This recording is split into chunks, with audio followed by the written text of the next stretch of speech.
I'm at the Benjamin Harris House. He was the 23rd president in Indiana. He was first a senator here, and he defeated Grover Cleveland. It's quite a presidential feeling here. They have a lot of history, and they still have official events here, naturalization and things like that. This is supposed to be a picture of the new State House, but it looks so old. Here's a picture of some men at the observation car, which is a train. Look at the sizable space of that car. That's okay. I want to come back here anyway. This is a stained glass window that's now at the Museum of Art at Newfields. Have you been here before or not? Yes, I have. That's good.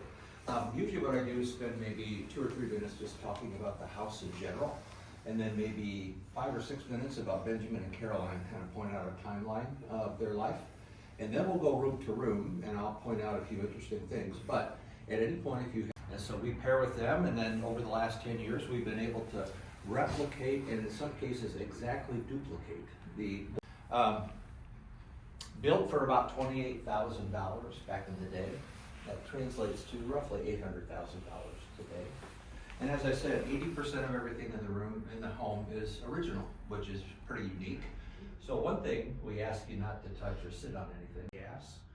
And then you also added the front porch that you walked across just a second ago. And he added a butler's pantry that we'll see a little later too. So I think that's about it as far as the home. The wallpaper is a very interesting and eye-catching part of the home, so I'm glad we addressed that early.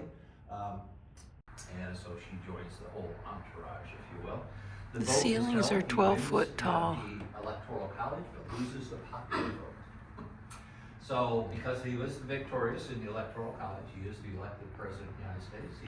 He and the whole troop go off to Washington, and I'll talk a little bit about his presidency when we get to the library. Fast forward 4 years, 1892 now, he's thinking about re-election.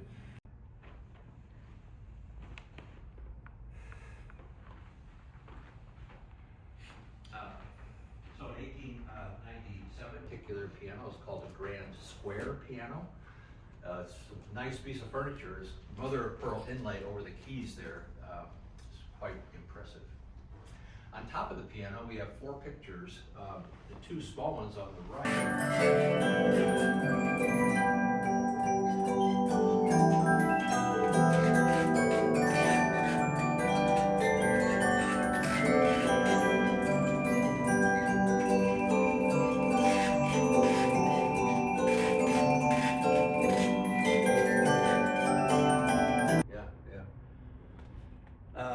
Interesting because she has a place in history. The Caroline painted primarily watercolor and then the giant plates that we earlier saw in the butler picture. She did one oil painting, and that's this oil painting right here, the Peaches painting. In China, used that in her design. And then also included 44 states around the circumference, as well as stalks of corn, our largest agricultural product, and the chair right there. She was allowed to eat in the dining room, I think because as he got older, he got a little soft-hearted and kind of bent the rules a little bit, I guess.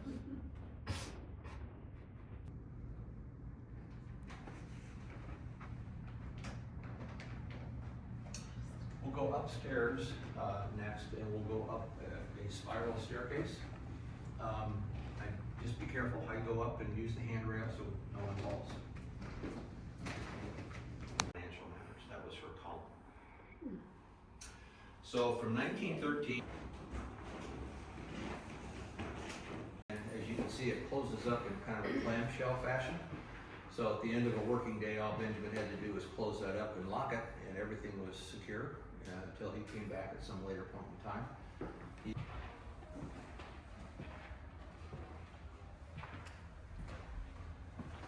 The Tartarian griffin on the chair.